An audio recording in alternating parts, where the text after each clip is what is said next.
Spoilers and offensive content to come. Dave, a star bomb has descended, and we are in no position to parry, so we must simply receive.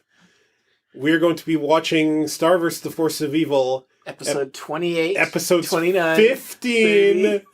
onward. Disney fucked up my numbering now because they decided to air 11-minute episodes individually since Bon Bon. Will they all be as masterful as Bon Bon the Birthday Clown? No. But we still really like this show, so... Let's jump in and see just how emotional Star's going to be. Did I mention we're the best anime review show on the internet? Not for this one yet. I didn't? No. Oh, man. Well, we are the best anime review show on the internet. Carl's name. You're awful. You know what? I deserve that. There's this thing Marco's voice actor does called Marco Live, where it's just a little vlog type thing of Marco talking about stuff. Okay. And in a recent one, Marco was talking about some encounter with a weird demon thing. He forgot his name, but it was like William or something. And that he looked like a little Dorito. I'm telling you, same universe. No. We have the several times poster. We have more Bill Cipher hints. Nah. He could be the season 3 villain.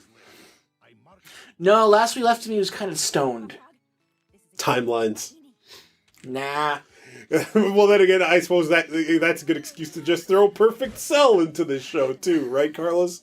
Like, it would actually be funny if a Dorito version of Bill Cipher popped up, just under a totally different name, and all Marco had to do to defeat him... Yeah, just got a little olive eye or some shit, yeah. Eats him, done. They can call him like Dill Cipher or something like that. Just... Wow, they are straight up assaulting Ludo's lair right away. They did not wait. We didn't get a filler episode. It's on. What, did you think she was just going to sit around having a little tea party? I mean, I'm just surprised that Yellow Diamond attacked so fast, is all I'm saying. It wasn't just the book. It's a weird, robed, tiny old man. I get it. It's an important character. Whoa, hey, calm down. You're not seeing the situation clearly. Seeing clearly? That's it.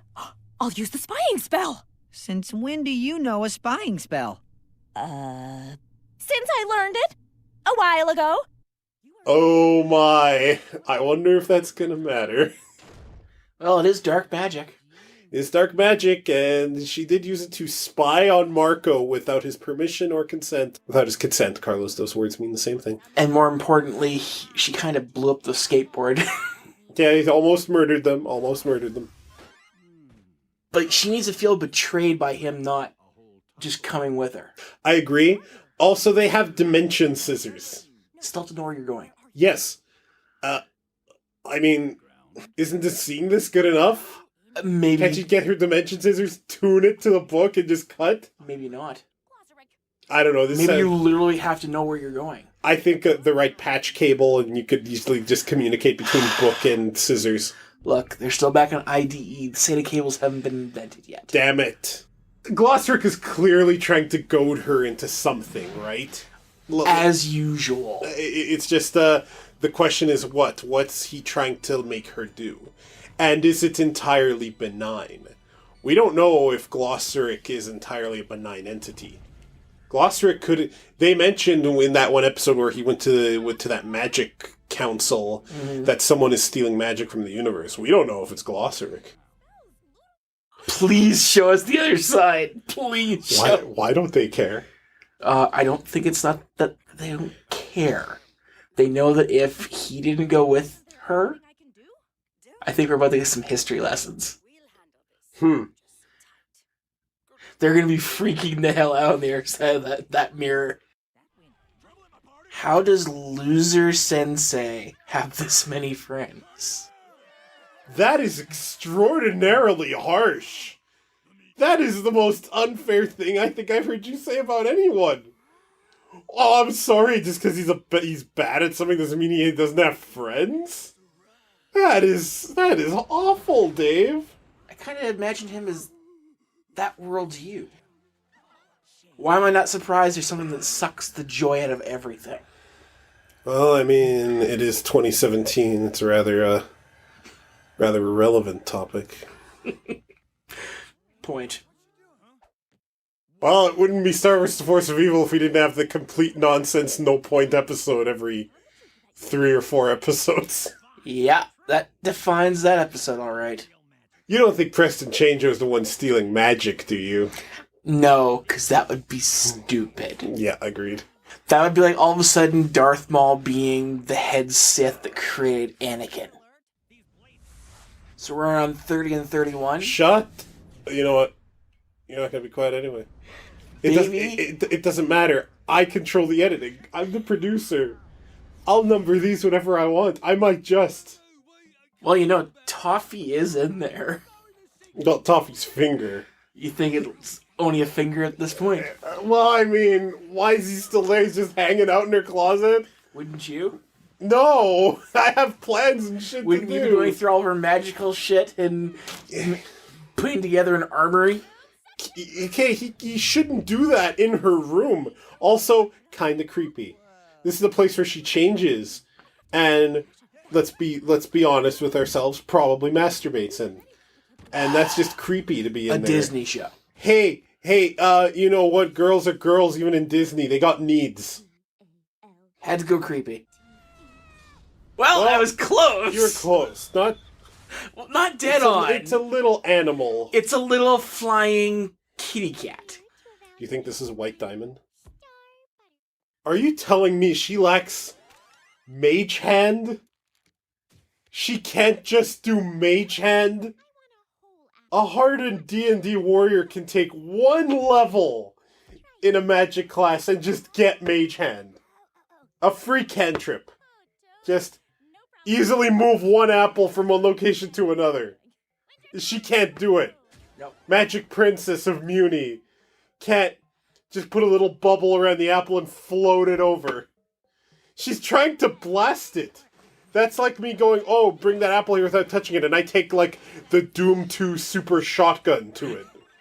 The thing that'll kill a fucking Baron of Hell in 4 to 5 shots. Puts into a cannon and shoots it over. I hope by the end of this episode she's like, you want this apple? I'll fucking give you this apple. It's like stuffing it in its mouth.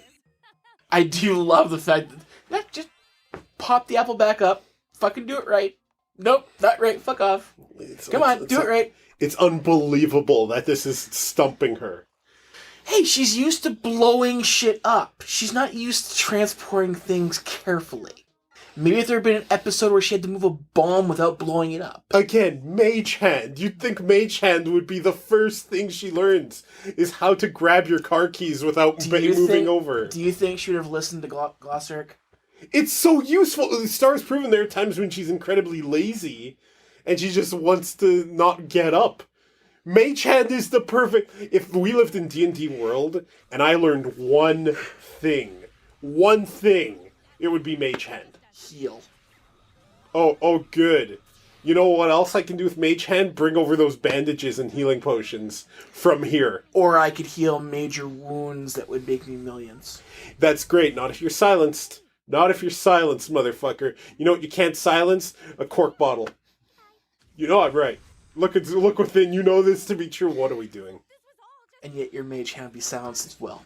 Yeah, but then I just get up. It's Mage Hand. Oh, you wouldn't. It's you. You'd just be like, oh, whatever. Life-saving bandages, fuck it. Don't want to get up. That sounds closer to the truth. If it was like... If it was like this, our dogs would not even step out the door. I'm sorry. This isn't even probably caused by Star. It's just, if you open your door and your fucking main road is a river that somebody's tubing on, it's time to go back and lock the door. I think I'm gonna go back to bed. I'm calling in sick today. I'm not going to school in this. Ah. So, Marco turned into Enzo Matrix. Yep. After the web jumping time skip. So let's analyze Marco Matrix here. He's got a heart tattoo, a rope belt, I don't think it's a heart tattoo, though. Those are scissors. whatever. He spent 16 years instead of just going back and asking Star for help like he should have. He rides a flying motorcycle. Mm-hmm. And is obviously able to kick their ass quite easily. He no doubt borrowed it from his good friend Beelzemon. And his voice is kind of cool. It's still his voice, but it's funny. It's hilarious. Unhand me, beautiful stranger. How do you know my name? It's me, Marco. See? Marco? Marco. Oh, man. We have so much to catch up on. I've learned how to sword fight. I fought an army of wolf bears. I rode in a hot air balloon. Oh, Jesus. This is not going to make it any easier that she lost him. There's a lot of hormones going on in this episode. Okay, see, Marco just spent 16 years away. This didn't get undone. Like, this... He's technically a 32-year-old man right now. This is nothing to play away that easily. Like, If he goes and let's just use the... let's not use the... Let's be classy when we say this. Let's keep this the Disney level, okay? If he goes and makes love to Jackie, that's a crime now. He's a 32-year-old man in a 16-year-old's body. Still makes him a 32-year-old man. Okay, I wasn't going to go there, but... like, you can't just do this and not have ramifications other than he forgot his password. This is kind of like... Remember one of Star Trek Next Generation's best episodes? Is you talking about the one where Captain Picard lived a whole lifetime in 5 minutes? Yeah. Like, this is that kind of thing. And, honestly, he wouldn't be the same person. In the manga Qualia the Purple, which I love to death, Okay, it's an anime. I heard that. They better keep the Yuris in it, though. After the main character goes through a billion, jillion infinite timelines and possibilities to try to save her friend who she loves, and finds the one answer that finally will let her save her, she starts actually forgetting all of the infinite years and whatnot that she's lived and starts going back to being a 16-year-old girl. And I think that's kind of what should have happened to Marco, is the memories of all that should have started to go away. Since his body reverted, his mind should have reverted too, and he should have started getting back to normal. And kind of like in Scrapped Princess, when she forgot the one guy who saved her when she lost her memory and was Pamela, she should kind of faintly remember this person and be sad about it, but never quite be able to pinpoint it. Because if Marco stays as is, then if they just ignore this next episode, how does that even happen? Like, you can't just put this kind of episode as a one-off. There has to be repercussions. You're absolutely right.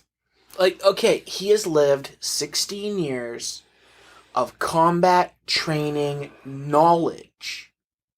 Like, he can't be back to the nerdy person he was. That would affect you. So either they're going to have to wipe his fucking mind, or you can't just write this off. You've done this, and yes, his body's back to 16, but he remembers. Mm-hmm. Which means he should be a hell of a lot better in combat now, even without his ripped body. This also kind of begs the question, why did he go do this for years? Why didn't he just go back and ask for help? Hey, I fucked up, you want to help me? Isn't that kind of the point of this show? When one of them fucks up, the other helps them? Okay.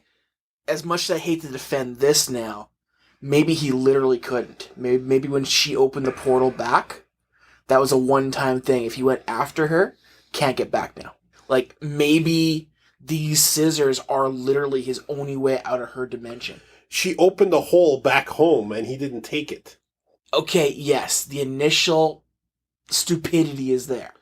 I'm saying after, months of trying to find her, maybe he literally couldn't get back to that portal hub to go back. Maybe it was a door 1 or door 2 kind of scenario.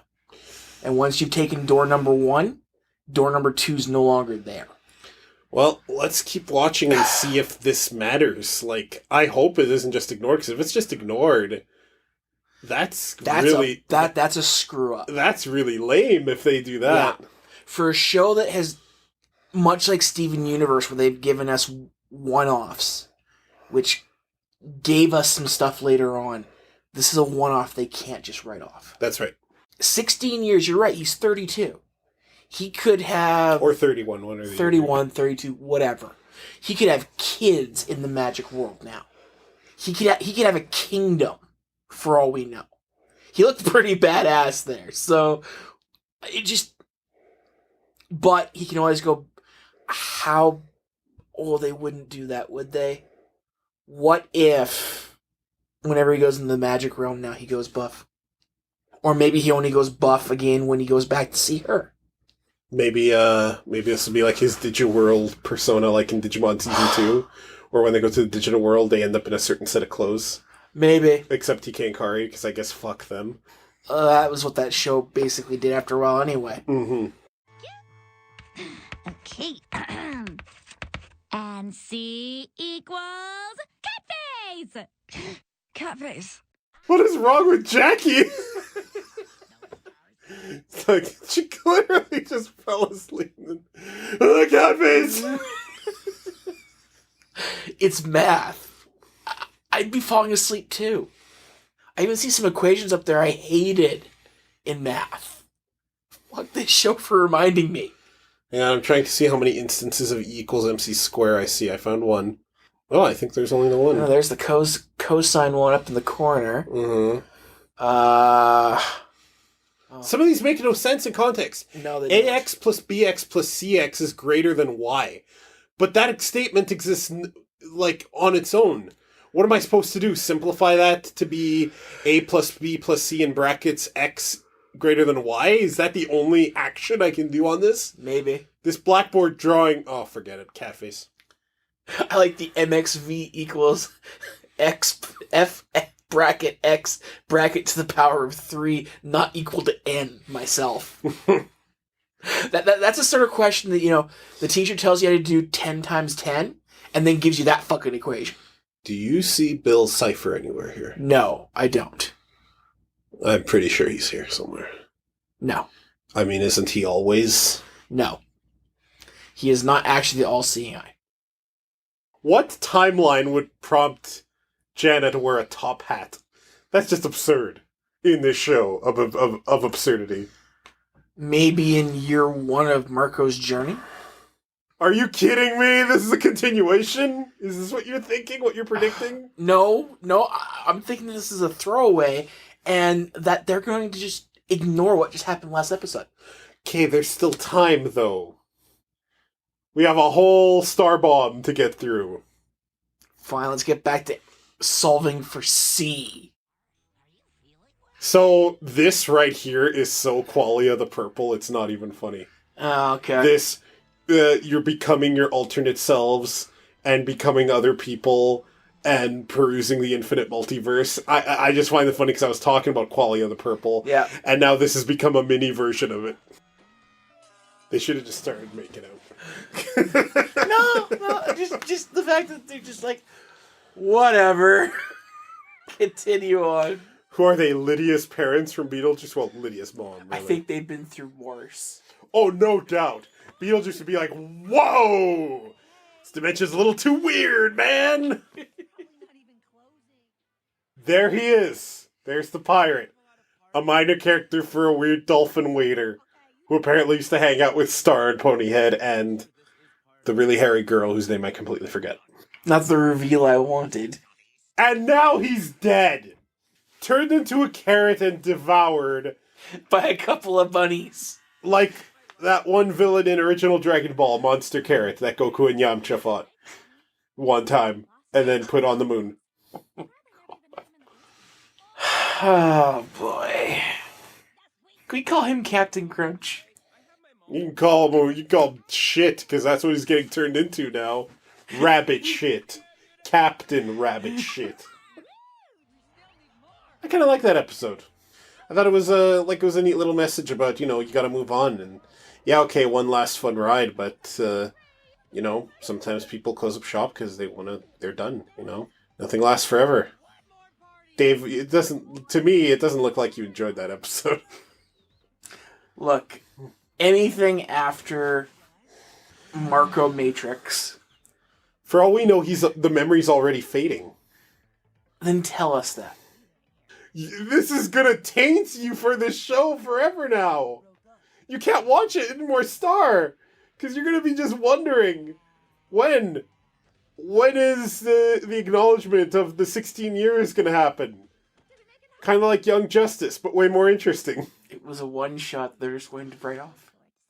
We've gone back to things that seemingly were one-shots, like the Bounce Lounge, or Father Time.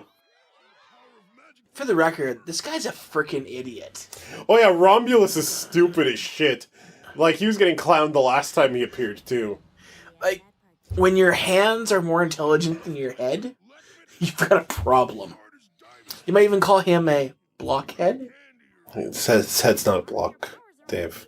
You flew way too close to the sun. Burned you, Dave. Burns all of us. No, Carlos, I cannot go back. Go the fuck There back. is no going back. Dave, go the fuck I went back right now I went back. to the scene with all the fucking crystallized people. I just want to point out that one of the crystallized people appears to be Eclipsa, the Queen of Darkness. Well, we know she's not the one behind Ludo. We thought she was. She could, if she's the Queen of Darkness, she could be. This could be a ruse, and she could be operating just fine.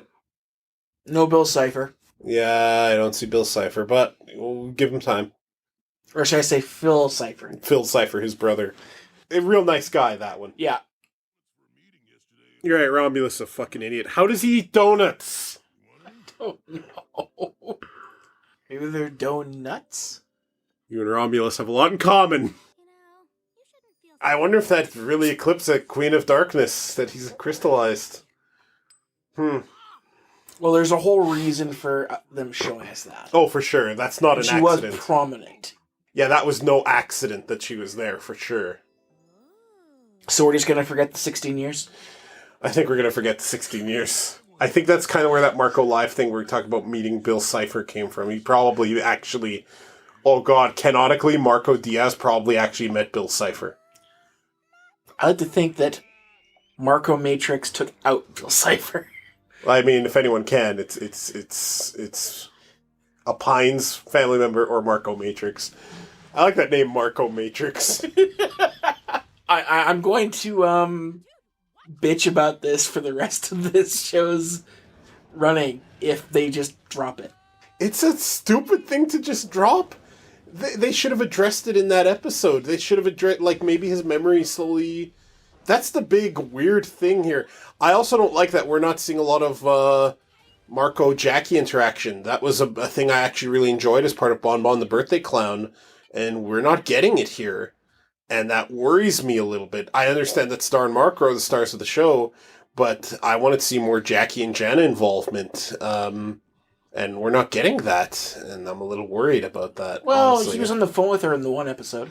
Yeah, and then hung up on her abruptly to help Star. That was a good episode. Star don't get me was wrong. kind of acting out of sorts. Oh, sure, for sure. And then we got the cool Jackie moment where she was like sleeping in math class. That was funny as shit. Yes. But I'm getting a little worried, man. We're kind of getting back to the Star mold of here's a bunch of filler, and then something really good. And I'm thinking to myself, can't they all be really good? You know, the quality's here. I don't know. Concerns other than the 16 years. Damn it! Well, no. By all means, bring up the 16 years again. That's fine. No, I like this episode here. What Crystal Clear was kind of a throwaway, other than the reveal that they have her trapped in Crystal somewhere. Yeah, Eclipsa, Queen of Eclipsa. Darkness. Yeah, no, like, I mean, for me, the highlight of this one was the whole going after the scissors. 16 years Marco episode. That was the highlight of this bomb for me. Mm-hmm. The rest ranged from okay to do we need to waste our time on this? Like, this episode here could have been done way better. The whole math problem one could have just been eliminated. Mm-hmm. I kind of like that episode, actually. I kind of like the idea of multiple timelines fucking around with each other. That one's just okay, but again, it's filler. It also kind of cemented that the one time guy, I think, was part of the Magic Council as well. Not Father Time, the other guy. Oh, yeah. Space and Time. Yeah, Space and Time, I forget his name. And C equals cat face. Cat face. The Hard Way. Episode 35. It's not 35. You need to stop this numbering, because 35. I'm just gonna... One day, it's just gonna all be over. 35. I'm gonna create a singularity right in front of you, and watch as the flesh strips from your bones. This is totally the episode we needed at this point. The Ludo episode Yes. of Learning Magic. We needed this. Levitato.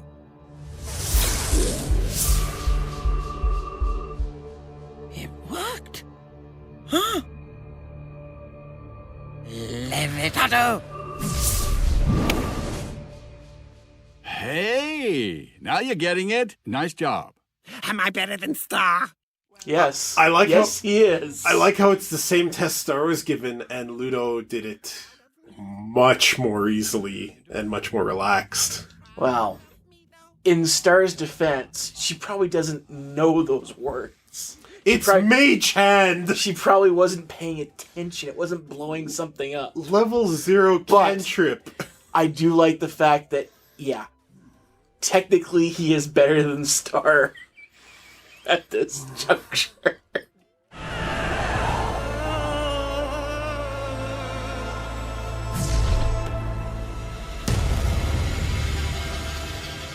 Hello, Glossaric. Hello, Toffee. Time to give it up, old man. You'll never get him on your side. But I don't have a side. You don't, do you? Excellent. You finally got your toffee, Dave!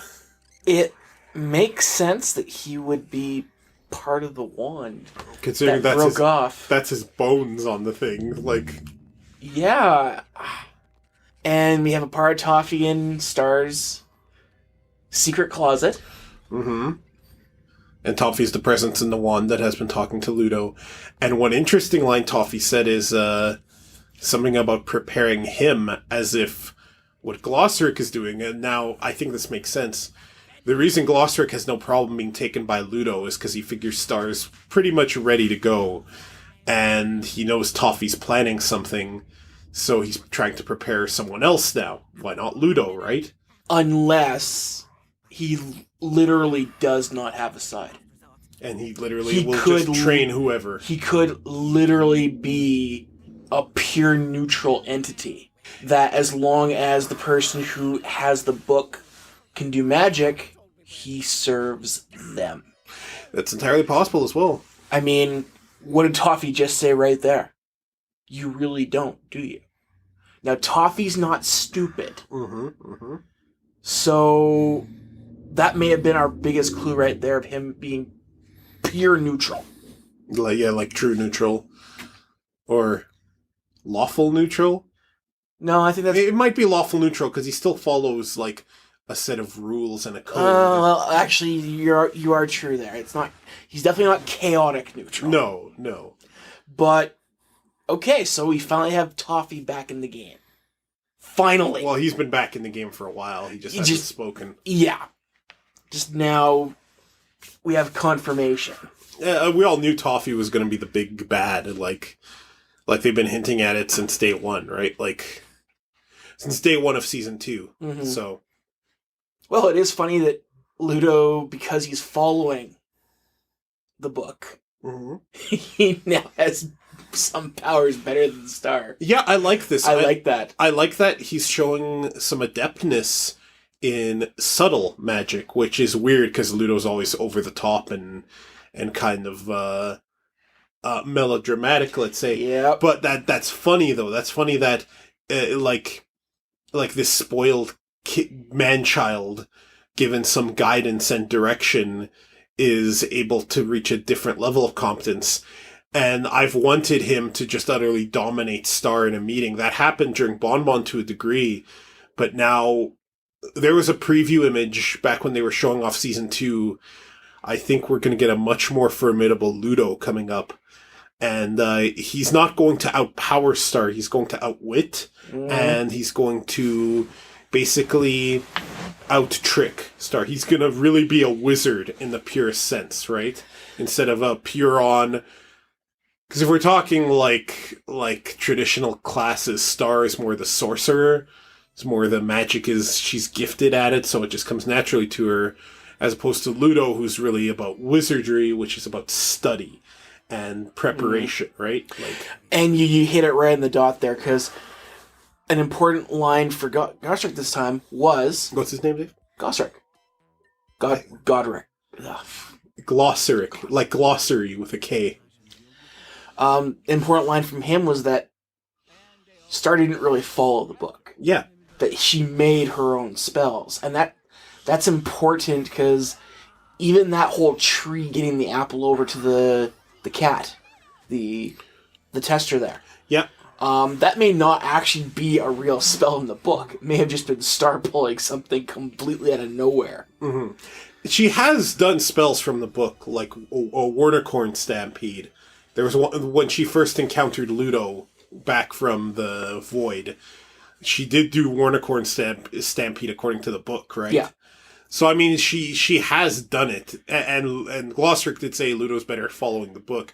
That doesn't mean Star doesn't follow the book. She's clearly referred to the book. True, but like Narwhal Blast is her own creation. Sure, she uses the book as kind of like a point of reference, a starting point. Baby's introduction to magic, and then she takes it to level 10. Sure, it's kind of like when you look online for a deck in a card game to use. And sometimes you'll use the deck as is, and maybe you'll make modifications to it. Star's a modifier, right? Like, yep. So yeah, no, this was a good episode. We needed something with Ludo. We now know that he's in charge of a monster temple that the wand led him to, or we'll just say Toffee let him to. Mm-hmm. So probably more history about Muni. I definitely think what we're being led up to here is a scenario where Ludo is going to have to fight Toffee. Like, I think Toffee's the big bad, and I think Star and Ludo might have to team up against him. It would make sense, because one of the big ideas in this show has been that the Munis are awful. Yeah, the Muni humanoids are that kind of... they basically eliminated the monsters as being a society and held them down. Yeah, they basically did what European and American colonials do now, like. And that it was one of Star's ancestors that got together with the monsters. Mm-hmm. And it was Star's mom that actually fought Ludo and blasted his finger off. You mean Toffee? That's what I meant. I didn't mean Ludo, I meant Toffee. Yeah. I still want to know where the name Toffee comes from. Why is his name Toffee? Maybe his monster father / mother had a candy fixation.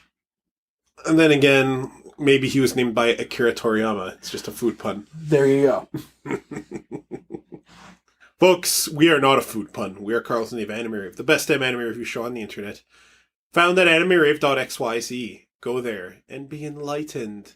And learn Levitato.